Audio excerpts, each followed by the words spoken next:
Está com o evangelho aí? CEAP, Centro Espírita Altivo Confio. Uma casa de amor. Boa noite aos nossos ouvintes. Que Jesus abençoe a nossa noite de estudos. Leremos o Evangelho, faremos a nossa prece e em seguida daremos continuidade ao estudo do Livro dos Espíritos. Capítulo 20, Os Trabalhadores da Última Hora. Missão dos Espíritas, item 4. Já não estais percebendo formar-se a tempestade que deve assolar o velho mundo e reduzir a nada a soma das iniquidades terrestres? Ah, bendizei o Senhor, vós que tendes posto vossa fé em sua soberana justiça e que, novos apóstolos da crença revelada pelas vozes proféticas superiores, ide pregar o novo dogma da reencarnação e da elevação dos espíritos, de acordo com o bom ou mau desempenho das suas missões e a forma como suportaram suas provas terrestres. Não vos assusteis mais, as línguas de fogo estão sobre vossas cabeças. Ó verdadeiros adeptos do Espiritismo, vós sois os eleitos de Deus. Ide e pregai a palavra divina. É chegada a hora em que deveis sacrificar vossos hábitos, vossos trabalhos e vossas ocupações fúteis para a sua propagação. Ide e pregai, os espíritos elevados estão convosco. Por certo, falareis a pessoas que não querem ouvir a voz de Deus, pois essa voz incessante os faz lembrar da abnegação. Aos avarentos pregareis o desinteresse, aos dissolutos a abstinência, aos tiranos domésticos, como aos déspotas, a mansidão. Palavras perdidas, eu o sei, mas que importa? É preciso que regueis com vosso suor o terreno em que tendes de semear, porque ele não produzirá nem frutificará, a não ser com reiterados esforços da enxada e da charrua evangélica. Ide e pregai. Faz a prece. Mestre Jesus, Deus nosso Pai, Espíritos de luz, trabalhadores do CEAP, estamos aqui reunidos mais uma terça-feira para o estudo do Livro dos Espíritos. Agradecemos por essa oportunidade de aprofundamento da doutrina. Com esse aprofundamento, seremos capazes de ir e pregar a doutrina, como foi bem falado no Evangelho, na introdução da prece inicial. Pedimos a inspiração dos Espíritos para o melhor entendimento das passagens estudadas na noite de hoje e pedimos a Deus, a Jesus, que seja em nome do amor, que seja em nome do nosso amor, do amor dos guias que dirigem a nossa casa, do nosso altivo, o patrono desse estudo, Eurípides Bassanufo, mas acima de tudo, em teu nome, Jesus, e em nome de Deus, é que pedimos a devida permissão para iniciarmos os estudos desta noite. Que assim seja. Graças a Deus.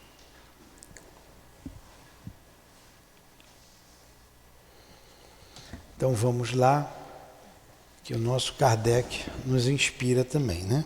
Gente, me deu um branco. Me deu um branco. Estamos aqui no capítulo 14, na introdução número 14, não é isso? Isso. Tem um livro dos Espíritos ali, vê se não tem ali naquela gaveta lá. Ah, isso daí. Dá. O meu eu esqueci. Ele continua dando resposta àqueles que, aos detratores da doutrina espírita. Então vamos lá. Qualquer dúvida podem parar e perguntar, tá? Vai, Raquel. Item 14. Passaríamos superficialmente sobre a objeção de alguns céticos a propósito de erros de ortografia cometidos por alguns espíritos, se ela não possibilitasse uma observação essencial.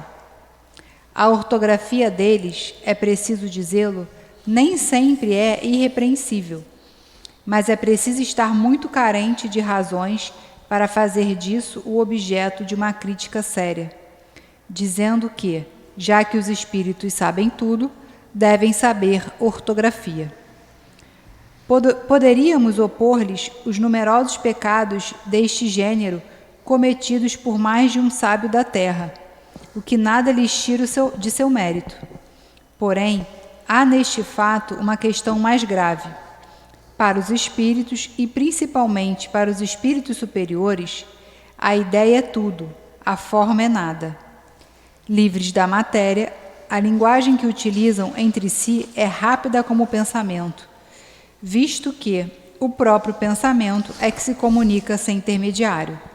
Logo, eles não devem se achar à vontade, quando são obrigados, para se comunicar conosco, a se servir das formas longas e embaraçosas da linguagem humana, e, sobretudo, da insuficiência e da imperfeição desta linguagem, para exprimir todas as ideias. É o que eles próprios dizem. Também é curioso ver os meios que se utilizam, muitas vezes para atenuar esse inconveniente. Aconteceria o mesmo convosco, se tivéssemos que nos exprimir numa língua de palavras e de estruturas mais longas, e mais pobre nas suas expressões do que a que usamos. É o obstáculo que experimenta o homem de gênio, que se impacienta com a lentidão de sua pena, sempre atrasada com relação ao seu pensamento. Concebe-se, diante disto, que os espíritos dão pouco valor à puerilidade da ortografia, principalmente quando se trata de um ensino importante e sério. Aliás, já não é maravilhoso que eles se exprimam indiferentemente em todas as línguas e que as compreendam todas? Não se deve concluir daí, todavia, que a correção convencional da linguagem lhes seja desconhecida. Eles a observam quando isto é necessário. É assim, por exemplo, que a poesia ditada por eles desafiaria frequentemente a crítica do mais meticuloso purista, e isto apesar da ignorância do médium. Muito bem. Então, tem aqueles que dizem, se o espírito sabe tudo, tem que saber escrever. Como é que ele tem erro? Erro de português. A forma é que é tudo, e não o meio que se escreve. E às vezes o próprio médium ali, pegando o pensamento rápido do espírito, ele não para pensar. Se é uma psicografia mecânica, e às vezes o espírito, aqui por exemplo, o espírito não é brasileiro, ele passa através do pensamento o que ele quer ditar. E o pensamento dele, o médium tem que fazer força para entender, e é muito rápido. É muito rápido, quando ele vê, já foi. Se for a mediunidade intuitiva, também é rápido, mas o médium sabe o que vai escrever antes. Às vezes o erro de ortografia é do médium, na intuição, por exemplo. Porém, quem de nós não erra, não tem um erro ortográfico? Isso não é motivo para você dizer que não tem espírito nenhum ali escrevendo. E quando o médium escreve com a mão esquerda e com a mão direita, ainda conversa um terceiro assunto. Pois é. Né? Hoje mesmo, no outro dia aí, o médium estava escrevendo, reclamou que estava cansado, que estava escrevendo muito rápido, já tinham 2 ou 3 folhas, reclamou com o espírito, meu braço está doendo, não dá mais, eu vou parar. O espírito pega com a mão esquerda, pega com a outra mão. Aí não escreveu com a outra mão porque o médium não quis, mas eu não sei escrever com a outra mão, pega na outra mão, pega com a esquerda. Quem estava escrevendo era o espírito, era o médium ficou inseguro, não fez, mas poderia fazer com a mão esquerda. Ele é destro, podia fazer com a canhota. Entendeu? Então, o erro ortográfico é o que menos importa. Por isso tem as revisões dos textos. Agora vamos para alguma pergunta. Introdução número 15. Ele vai falar da loucura, né? A doutrina espírita provoca loucura. Os detratores continuam, isso é coisa de louco. Até hoje dizem, né? Ali é coisa de louco, aquilo provoca loucura. Vamos lá. Há ainda pessoas que veem perigo em toda parte e em tudo o que não conhecem. Também não deixam de tirar uma conclusão desfavorável pelo fato de que algumas pessoas que, tendo se dedicado a esses estudos, perderam a razão. Como homens sensatos podem ver nesse fato uma objeção séria? Não acontece o mesmo com todas as preocupações intelectuais sobre um cérebro fraco? Sabe-se o número de loucos e de maníacos produzidos pelos estudos matemáticos, médicos, musicais, filosóficos e outros? Seria o caso de banir esses estudos por isso? O que isso prova? Através dos trabalhos corporais, estropiam-se os braços e as pernas, que são os instrumentos da ação material. Através dos trabalhos da inteligência, estropia-se o cérebro, que é o instrumento do pensamento. Porém, se o instrumento foi quebrado, não se dá o mesmo com o espírito. Ele permanece intacto e, quando está desligado da matéria, não goza menos da plenitude das suas faculdades. Ele é, como homem, no seu gênero, um mártir do trabalho. Todas as grandes preocupações do espírito podem ocasionar a loucura. As ciências, as artes e até a religião fornecem seu contingente. A loucura tem como causa primeira uma predisposição orgânica do cérebro, que o torna mais ou menos acessível a certas impressões.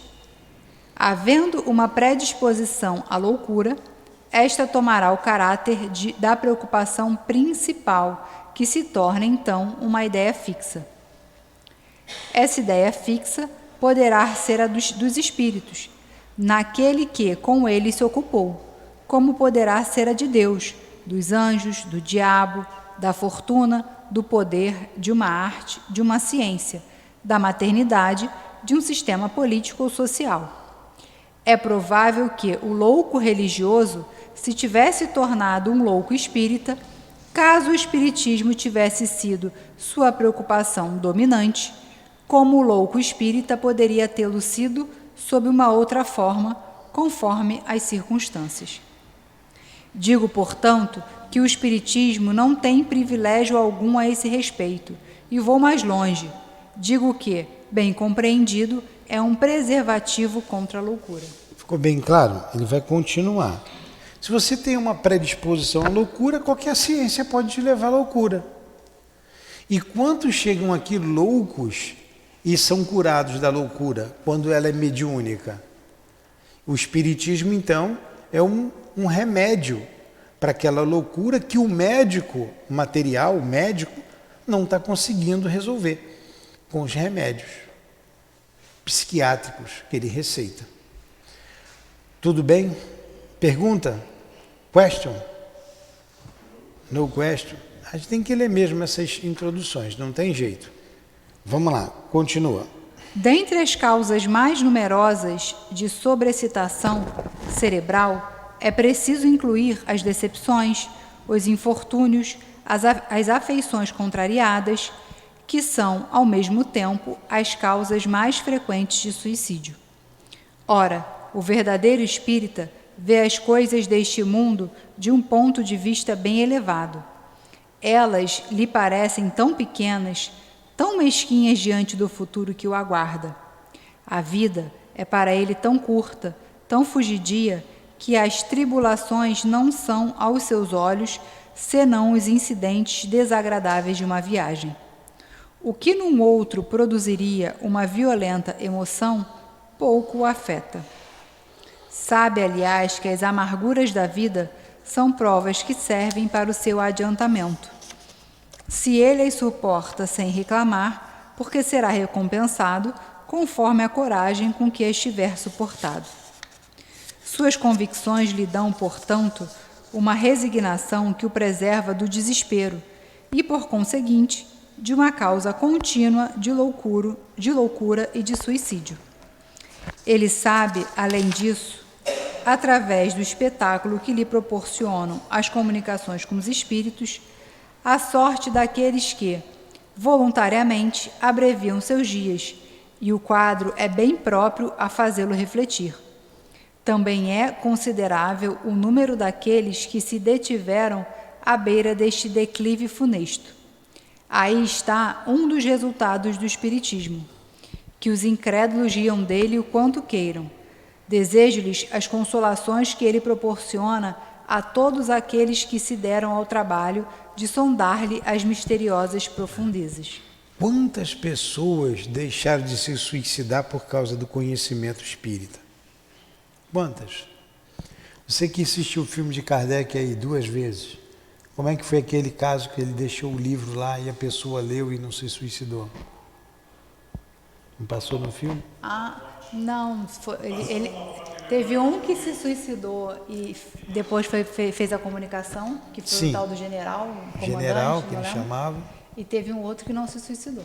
Teve outro que leu o livro. Que leu e não se suicidou. Não se suicidou. E depois colocou o livro de volta lá com uma dedicatória, né? Agradecendo. Então, quantos de nós tomamos resoluções diferentes que iríamos tomar com o conhecimento espírita? Então, muito pelo contrário, a doutrina espírita evita a loucura. E quantos são trazidos aqui enlouquecidos, para que, através dos passes, os espíritos possam ajudar a pessoa a se curar, a se manter em equilíbrio. Né? Question? No question? Continua. Entre as causas de loucura, é preciso ainda colocar o pavor e do diabo... Entre as causas de loucura, é preciso ainda colocar o pavor. E o do diabo desequilibrou mais de um cérebro.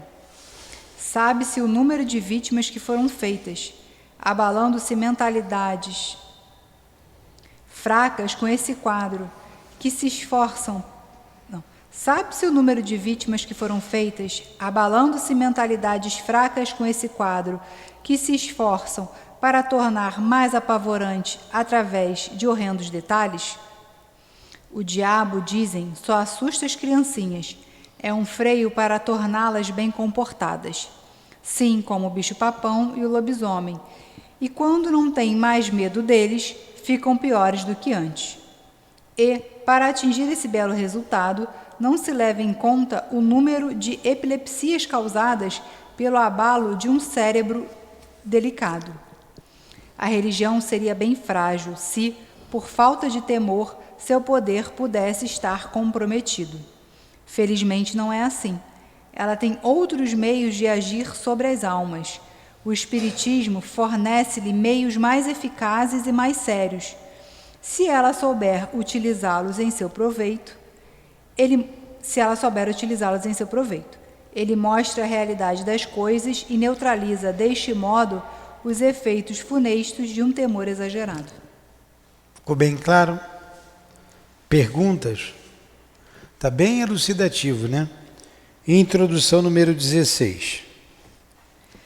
Restam-nos a examinar 2 objeções, as únicas que merecem verdadeiramente este nome, porque são baseadas em teorias racionais. Uma e outra admitem a realidade de todos os fenômenos materiais e morais, excluem, porém, a intervenção dos espíritos. Segundo a primeira dessas teorias, todas as manifestações atribuídas aos espíritos não seriam outra coisa senão efeitos magnéticos. Os médiuns estariam num estado que se poderia chamar sonambulismo desperto, fenômeno que qualquer pessoa que tenha estudado o magnetismo pode testemunhar. Neste estado, as faculdades intelectuais adquirem um desenvolvimento anormal. O círculo das percepções intuitivas estende-se além dos limites de nossa concepção comum.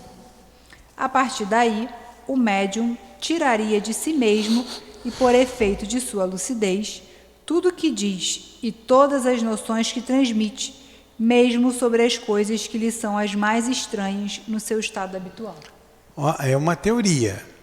Não tem nada de espírito, é o próprio médium que inventa tudo isso. Ele entra numa espécie de estado de sonambulismo desperto, sono ambulário, que anda dormindo. Se é sonambulismo, não é acordado. Então, porque o sonâmbulo, ele tem acesso a muita informação no mundo espiritual. Ele diz que não, que o médium, isso é uma espécie de sonambulismo desperto. Mas vamos ver aqui a refutação de Kardec. Vamos lá. Não seremos nós que contestaremos o poder do sonambulismo, cujos prodígios vimos e estudamos em todas as suas fases, durante mais de 35 anos. Concordamos em que, com efeito, muitas manifestações espíritas podem ser explicadas através desse meio. Mas uma observação cuidadosa e atenta mostra uma infinidade de fatos em que a intervenção do médium, a não ser como instrumento passivo, é materialmente impossível. Aqueles que partilham dessa opinião, diremos como aos outros: vede e observai, pois certamente não vistes tudo. Em seguida, opor-lhe-emos duas considerações tiradas de sua própria doutrina. De onde veio a teoria espírita? É um sistema imaginado por alguns homens para explicar os fatos? De maneira nenhuma. Quem então a revelou? Precisamente esses mesmos médiuns cuja lucidez exaltais. Se, portanto, essa lucidez é tal como a supondes, por que teriam eles atribuído a espíritos o que tivessem aurido em si mesmos? Como teriam dado essas informações tão precisas, tão lógicas, tão sublimes sobre a natureza dessas inteligências extra-humanas? De duas uma: ou eles são lúcidos ou não o são. Se o são, se tivermos confiança na veracidade deles, poderíamos, sem nos contradizer, admitir que não estão com a verdade. Em segundo lugar, se todos os fenômenos tivessem sua origem no médium, eles seriam idênticos no mesmo indivíduo. E não se veria a mesma pessoa usar uma linguagem disparatada nem exprimir alternadamente as coisas mais contraditórias. Esta falta de unidade nas manifestações obtidas pelo médium prova a diversidade das fontes. Se, pois, não se pode encontrá-las todas no médium, é mesmo necessário procurá-las fora dele.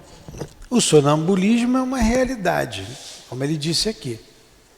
É anímico, pode ser mediúnico quando há interferência de um espírito, mas é anímico, é da própria alma, tudo bem. Mas o médium sonambúlico ou o indivíduo sonambulizado, ele, em estado sonambúlico, ele está sempre dormindo e não acordado. Ele comparou dizendo que tudo sairia da cabeça do médium. Ele deu uma dica aqui, são várias. Então ele disse que se é da cabeça do médium, por que o médium disse que eram os espíritos que estavam ali falando? Não é? Por que ele disse isso? Porque foi o fenômeno que se revelou. Kardec não descobriu o fenômeno se revelou a ele. Nós somos as almas dos homens que viveram na Terra. Ninguém pensava nisso. Kardec não pensava nisso. Ele conhecia o magnetismo que desde 1823 ele estudava. Há mais de 30 anos ele estudava o magnetismo. E fala aqui que também estudava o sonambulismo. Em princípio, ele atribuiu tudo ao magnetismo, mas quando ele viu as respostas das mesas, das cadeiras, ele, opa, isso não tem cérebro, cadeira não tem cérebro, mesa não tem cérebro. E como uma mesa vai responder isso da cabeça do médium? E como também nas cestas de bico, que depois começa a escrever, vocês viram ontem aqui no filme de Kardec, eles enfiavam o lápis ali na cesta, botavam o dedo na cesta, 2 médiuns diferentes e vinha a mensagem. Tinha que ter uma combinação perfeita das duas mentes para trazer um assunto que muitas vezes ninguém conhecia, principalmente os médiuns. Então são teorias levantadas e que carecem de uma base, de um estudo mais aprofundado, que facilmente se refutaria essa ideia, como fez Allan Kardec. E ele conclui esse 16 dizendo: segundo uma outra opinião, o médium é mesmo a fonte das manifestações, mas em vez de extraí-las de si mesmo, assim como o pretendem os partidários da teoria sonambúlica, ele as aure do meio ambiente. Essa ainda é mais complexa ainda. Eu não tiro de mim, eu sou o médium, eu vou pegando o pensamento de todo mundo aí, o que todo mundo pensa, e vou escrevendo. Poxa, isso aí já seria algo para se estudar, né? Uma pessoa dessa que consegue tirar a inteligência da inteligência de todos uma mensagem que ele vai escrever. É uma outra teoria estapafúrdia, mas vamos lá, vamos ver o que Kardec diz. Não penso que se encontre... O médium seria assim uma espécie de espelho que reflete todas as ideias, todos os pensamentos e todos os conhecimentos das pessoas que o rodeiam. Nada diria que não fosse conhecido, pelo menos de algumas delas. Não se poderia negar, e isto é mesmo um princípio da doutrina, a influência exercida pelos assistentes sobre a natureza das manifestações. Entretanto, esta influência difere completamente daquela que se supõe existir, e daí concluir que o médium seja o eco dos seus pensamentos. Há uma distância, pois milhares de fatos estabelecem peremptoriamente o contrário. Portanto, aí está um erro grave, que prova uma vez mais o perigo das conclusões prematuras. Essas pessoas não podem negar a existência de um fenômeno... Não podendo negar a existência de um fenômeno que a ciência comum não pode explicar, e não querendo admitir a presença dos espíritos, explicam-no à sua maneira. Sua teoria seria especiosa, se pudesse abarcar todos os fatos. Porém, isto não acontece absolutamente. Quando se lhes demonstra, até a evidência, que certas comunicações do médium são completamente estranhas aos pensamentos, aos conhecimentos e até às opiniões de todos os assistentes, que essas comunicações são, muitas vezes, espontâneas e contradizem todas as ideias pré-concebidas. Elas não desistem por tão pouco. A irradiação, dizem elas, estende-se bem além do círculo imediato que nos cerca. O médium é o reflexo da humanidade inteira, de tal modo que... Dá para pegar o livro No Invisível para mim lá? Se ele não aure... Estão estudando, não, deixa. Estão estudando lá. Vai, continua. Se ele não aure suas inspirações do que estão ao seu lado, vai buscá-las fora, na cidade, no país, em todo o globo e até em outras esferas. Caramba, esses são bons mesmo, hein? Eu achei meio difícil. Até fora da cidade, estranho, né? Só para dizer que não existe espírito. Essa teoria que é da cabeça do médium, ou ou dos circunstantes, dos... Quem são os assistentes? Eu não entendi isso muito bem. Das pessoas que estão ali em derredor assistindo.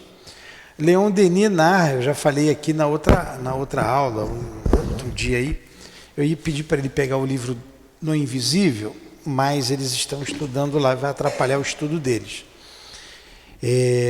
Que um grupo estava pesquisando, estava estudando, e um grupo de médiuns, eles estavam em torno de uma mesa, e a mesa ia respondendo com as pancadas no alfabeto.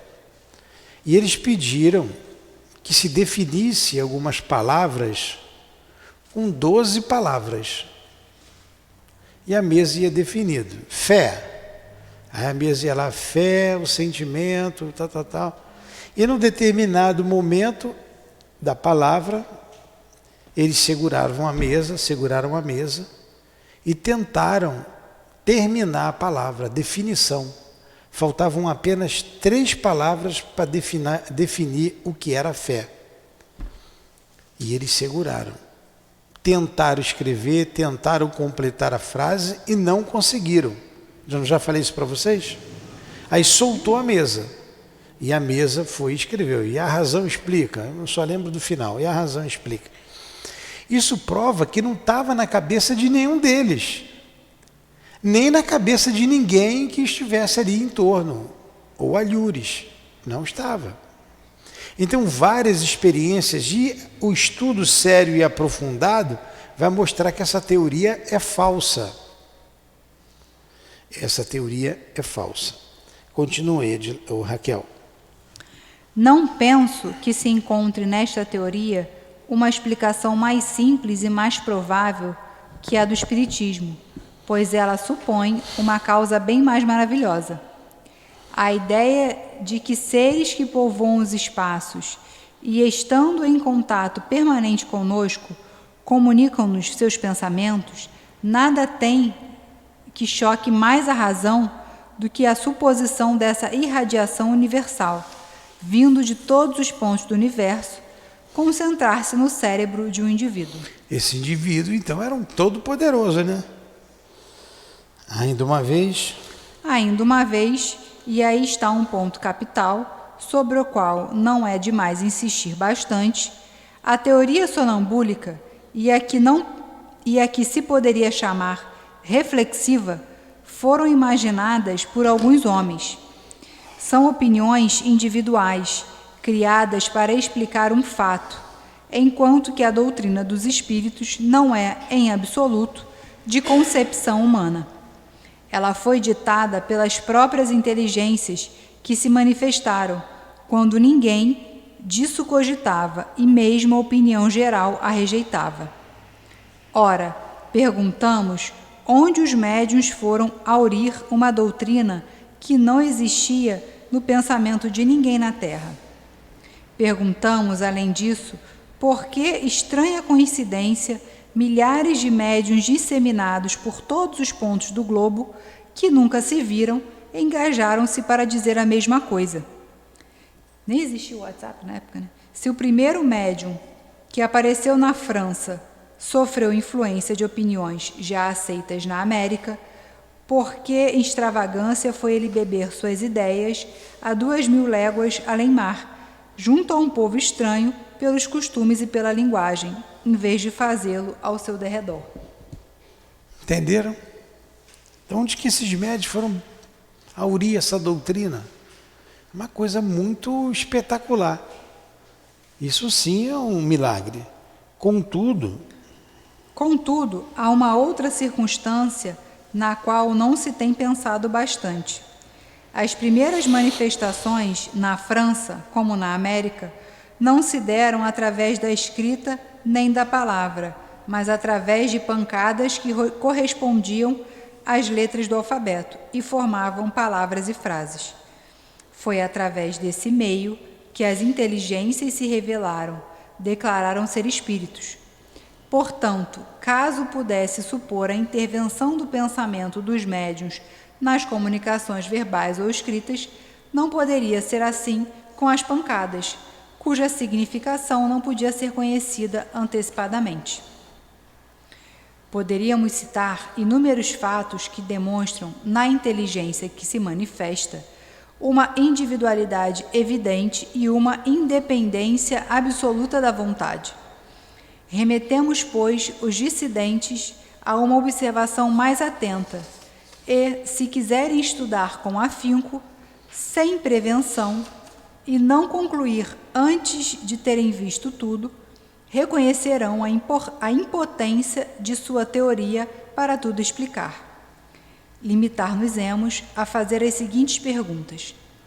Por que a inteligência que se manifesta, qualquer que seja ela, recusa-se a responder a certas perguntas sobre assuntos perfeitamente conhecidos, como, por exemplo, o nome ou a idade do interrogador, o que ele tem na mão, o que ele fez na véspera, seu projeto para o dia seguinte, etc.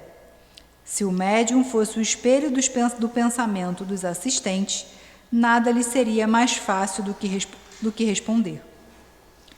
Os adversários retrucam o argumento, perguntando, por sua vez, por que espíritos que devem saber tudo não podem dizer coisas tão simples conforme o axioma. Quem pode mais, pode menos. E daí concluem que não são espíritos.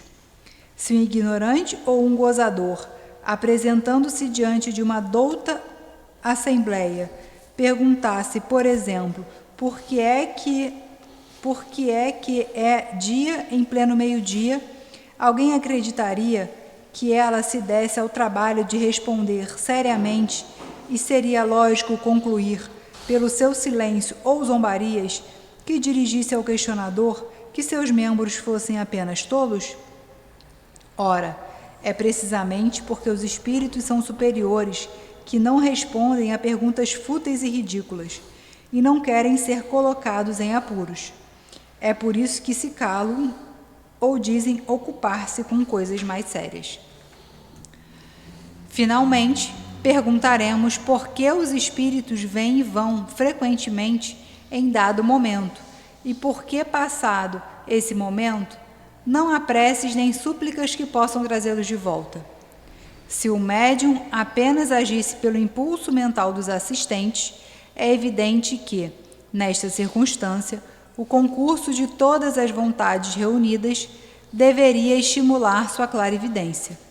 Se, portanto, ele não cede ao desejo da Assembleia, corroborado pela sua própria vontade, é que ele obedece a uma influência estranha a si mesmo e aos que o cercam, e que esta influência atesta por esse fato sua independência e sua individualidade. Tudo bem? Alguma pergunta? Raquel. Deixa eu perguntar. No caso do estado sonambúlico, ele pode ser acionado pelo magnetismo? É isso? Pergunta, Ele seria anímico. pergunta de novo. O estado sonambúlico, ele pode ser acionado pelo magnetismo? A Raquel está perguntando se a pessoa pode entrar no estado sonambúlico provocado pelo magnetismo. Sim, sim. O sonambulismo pode ser natural ou provocado. E no caso, a hipnose também. A hipnose a hipnose é provocação, uma sugestão. Seria anímico. É anímico. Então, o que faz diferenciar o estado sonambúlico da influência dos espíritos seria no passe, que aí tem a potencialização do seu fluido. Peraí, você está falando muito rápido. O sonambulismo é um estado de emancipação da alma. A alma se afasta do corpo. E a alma se afastando do corpo, ela tem acesso a conhecimentos do mundo espiritual, dela como espírito imortal. Então ela se vê como espírito imortal e ela tem conhecimentos que adquiriu anteriormente. Ela não tem só o conhecimento dessa vida. Então, um homem rude, por exemplo, como era o Edgar Cayce, você pode botar Edgar Cayce, foi feito até um hospital para ele. Ele era um sonâmbulo que atendia os doentes. Então você, como espírito, você tem lembrança de um passado, através da emancipação, e você passa para os encarnados. Por exemplo, o Edgar Cayce, ele passava e passava o remédio também. Ele passava o remédio. Isso é da própria alma, por isso que se chama anímico. Animismo, anima, alma, não é mediúnico. Mas se ele, como espírito, perguntar a um outro espírito, ou ele receber orientação de um outro espírito, caracteriza a mediunidade. Ponto. E o que você perguntou? Esse estado, para a pessoa entrar no estado sonambúlico, esse estado pode ser provocado através do magnetismo. A pessoa vai jogando fluido e dando passe nele, ele vai dormir, vai sair do corpo, e quando ele sai do corpo, ele usa o corpo físico. Ele, espírito, como espírito, usa o corpo como se fosse uma marionete. Ele conduz o corpo. Então, quando ele dirige a ele mesmo, ele se dirige a uma terceira pessoa, porque ele se vê como espírito imortal. E o que é o hipnotismo? A hipnose é o magnetismo e a sugestão. Quando Mesmer trouxe Mesmer foi austríaco, Franz Anton Mesmer. Ele trouxe o magnetismo e com ele a possibilidade de cura, de curar as pessoas, né? A terapeuta magnética, a terapia através do magnetismo. Ele foi desacreditado pela ciência oficial. Ele serviu de chacota para os homens da época, para os homens de ciência. Ele casou com uma mulher muito rica, então ele era rico, ele era médico e era rico. E foi para a França que era o celeiro do mundo, o centro do mundo, né? O iluminismo, ele começou primeiro na França, muito mais fortemente na França, em toda a Europa, mas principalmente na França. E ali que se ditava moda para o mundo inteiro. Ele foi para lá, serviu de chacota para os outros, não acreditavam. Mas ele teve vários seguidores. Você vai ouvir falar em Charles Richer, você vai ouvir falar em Broward, vários seguidores que ele teve.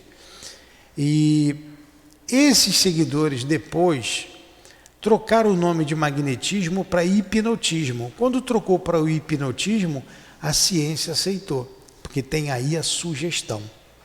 Tá? A diferença é a sugestão. E se utiliza o hipnotismo até hoje, tanto em programas de televisão, como para fazer cirurgias dentárias, médicas, operações até de coração. Isso tudo é anímico. É a força do médium que transmite ao outro, que sugestiona o outro. Não é nada espiritual. Mas o que a gente faz, na verdade, não é. Mas o que a gente faz na vida sem ter espírito perto da gente, né?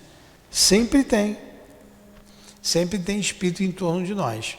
Mas isso é caracterizado por uma ação magnética do homem, tá? Não é mediunidade. Explicou? Então, assim, fiquei imaginando assim, por exemplo, eu estou com uma criança doente e não tem uma medicação. Você está com o microfone na mão. Se eu estou com uma criança doente, estou sem medicação, eu vou lá, faço magnetismo naquela água, faço uma prece. Eu não sei exatamente se tem algum espírito ali, algum benfeitor colaborando para aquela situação. Então vamos lá. Aí já é uma outra coisa. Você né? mesmo respondeu. Se você fez uma prece, você fez uma evocação. Solicitei. A Dona Ivone contou, nós estávamos estudando aqui, quando ela foi para Petrópolis, ela ficou 1 ano em Petrópolis atendendo um espírito suicida. Ela adoeceu gravemente e ela não tinha dinheiro para ir para o médico, nem para comprar remédio. Ela lia o Evangelho, rezava, botava o copo com água e pedia o remédio para os espíritos. Ela foi tratada com água magnetizada. E ela mesma dava o passe. E respondendo ainda mais, quantas crianças, né, de vocês aí não foi levado lá para rezar o quebranto, né, para benzedeira? De vez em quando me pedem aqui para benzer o senhor benze. Não, eu nunca levei não. Eu não sei se tua mãe levou, mas eu mesmo nunca levei. Mas a minha mãe já tinha me levado. Minha avó era. Então elas pegavam lá um galinho, veio ontem mesmo, essa semana aqui, estava atendendo uma pessoa aqui que era médium, nós conversamos bastante, e as pessoas levam lá crianças para ela rezar. Elas têm que ter o galinho, ela pega uma folha e reza com a folha. O que é isso? Senão o magnetismo. E como ela faz a prece, ela reza do jeito dela lá, faz a prece do jeito dela, ela está evocando. E do lado dela tem um espírito. Entendeu? Agora, quando você fala aqui, voltando só um minutinho em relação Tem pressa nenhuma. a outro, que você fala da crença, que quem acredita nos demônios e tal. Aí eu fiquei pensando assim, que tem algumas denominações que acreditam, né? Eu vim de lá. E aí que tá, né? Como os espíritos têm a questão fluídica do seu perispírito, eles podem muito bem utilizar desse medo dessa pessoa e realmente aparecer dessa forma, né? Peraí. Para assustar. Fala de novo devagar. Além de velho e surdo, o eco aqui não deixa eu entender bem. Fala. Por exemplo, existem algumas crenças que acreditam na questão do demônio, do diabo Sim. e tudo mais, né? Ficam Ele com acredita medo. naquilo. Aí tem o medo ali Tem na o medo, situação. igual você tinha. E aí o espírito, aproveitando, né, dessa situação do medo, como ele tem a questão fluídica do perispírito, ele pode realmente se materializar Sim. não, mas se transformar e assustar realmente, né? Sim, ou mesmo você criar, que é a ideoplastia. Com o teu pensamento, você fala tanto no demônio, que você cria o demônio. Você vai ver o demônio ali. Eu estou vendo o demônio, mas foi você que criou, com o teu pensamento. Isso chama-se ideoplastia. Entendeu?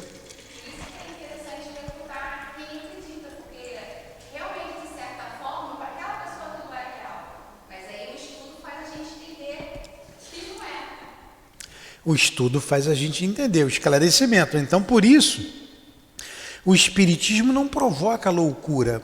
Ele esclarece muita coisa que antes ficava por conta do milagre, do maravilhoso, do ocultismo. Nessa questão do demônio, o demônio existe, cuidado, você vai para o inferno. A própria questão da morte. De manhã nós estudamos Leon Denis, estamos no capítulo da morte, ele falando da morte. Quando a gente terminou o estudo, eu falei, boa morte para todos. E ele fala de uma maneira muito tranquila ali sobre a morte. Eu lembro, eu não sei se o neném lembra, mas eu lembro quando a minha avó morreu. Você era menor, você lembra? Então o corpo foi velado na sala, um pano roxo em cima de uma mesa, tem um nome aquela mesa lá, aqueles castiçais com vela, a minha mãe, minhas tias, todo mundo chorando, as mães, as mulheres com véu, com roupa preta, com véu preto, elas eram muito católicas. Pô, para mim aquilo ali, eu tenho até hoje a imagem na cabeça, era o terror, morrer era o terror. É muito feio, por ver isso que vai acontecer, ainda mais com a ideia do inferno. Você podia ir para o inferno. Pô, além de tudo isso, ainda vai para o inferno. Eu me lembro, porque a gente morava com a minha avó na mesma casa, então ficou cheia a casa. Eram 11 os filhos dela. Tinha tio pra caramba, primo pra caramba, né? E todo mundo chorando, e eu era criança. Eu tenho marcado isso. Então você tem medo da morte. O desconhecimento faz você ter medo. A ignorância faz você ter medo. Hoje, você não tem mais medo, porque você já sabe o que é a morte. Mas muitos, mesmo adulto, têm essa mesma concepção. Ainda. Explicou, Raquel? E nunca mais entrava naquela sala. Pois é, levei foi tempo para passar por ali.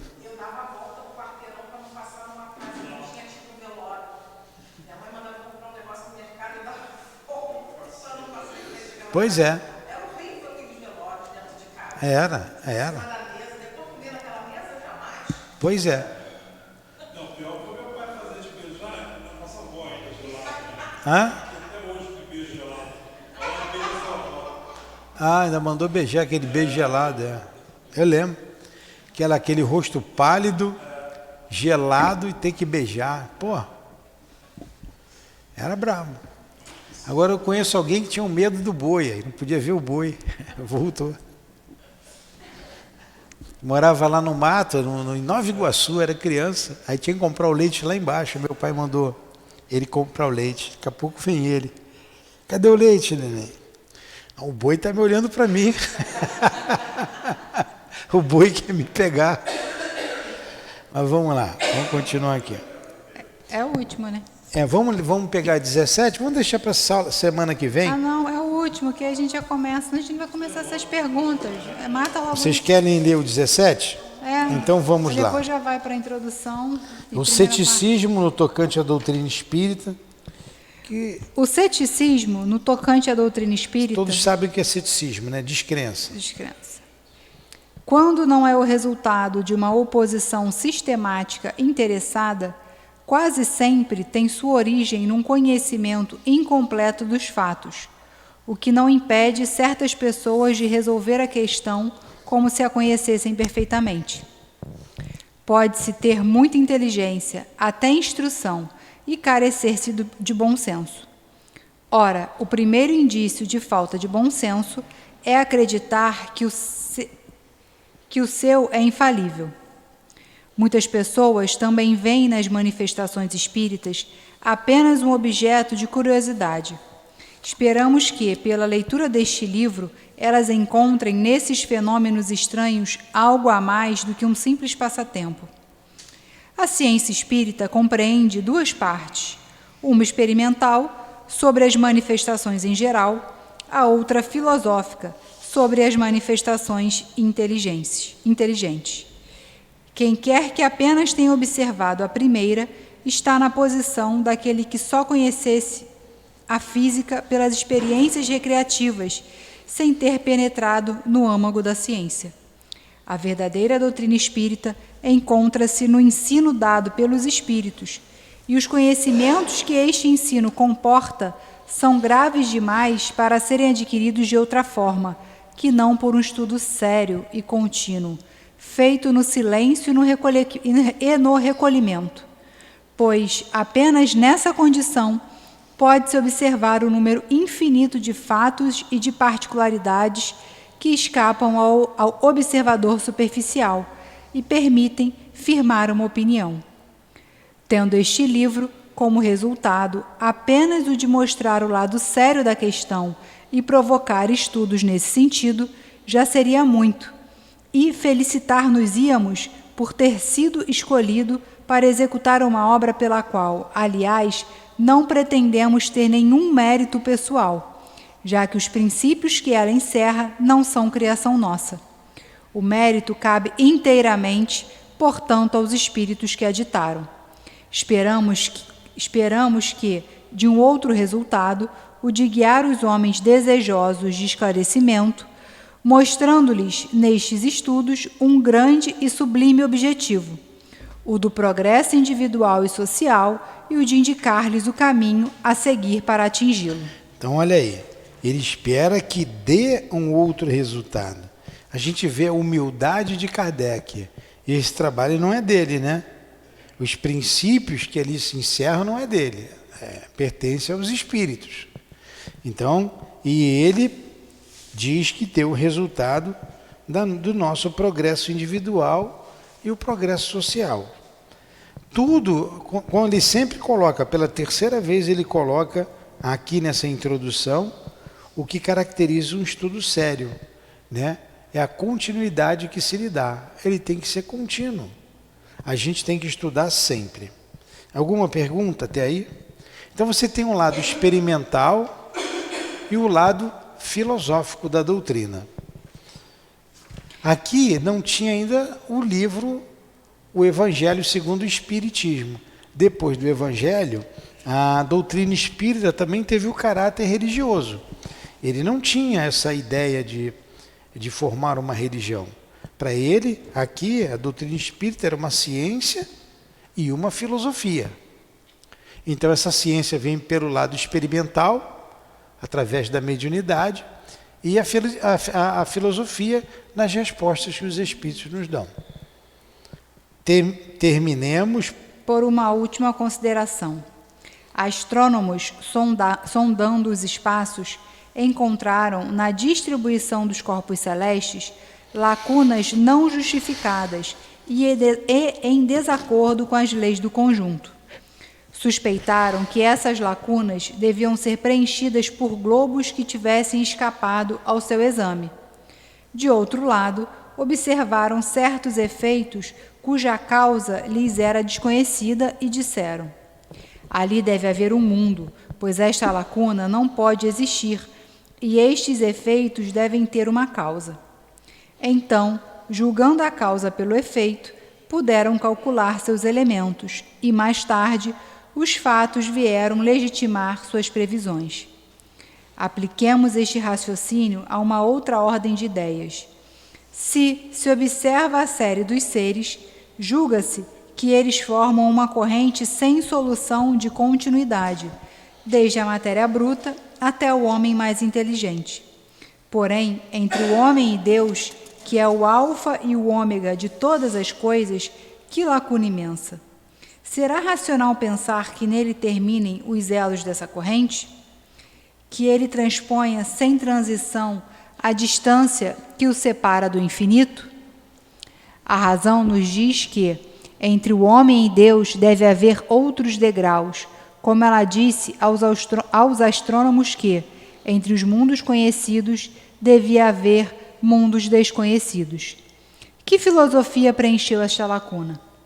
O Espiritismo nola mostra preenchida pelos seres de todas as ordens do mundo invisível.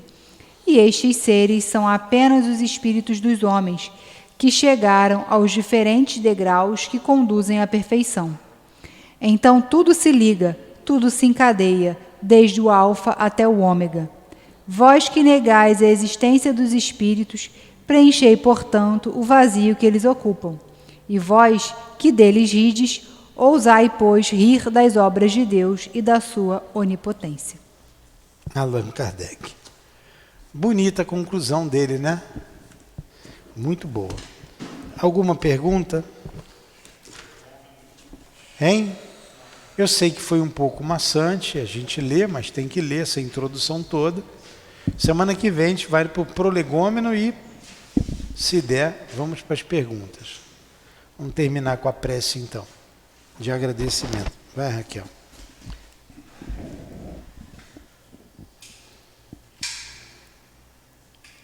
Mestre Jesus, Deus nosso Pai, encerramos nesse momento mais um estudo do Livro dos Espíritos.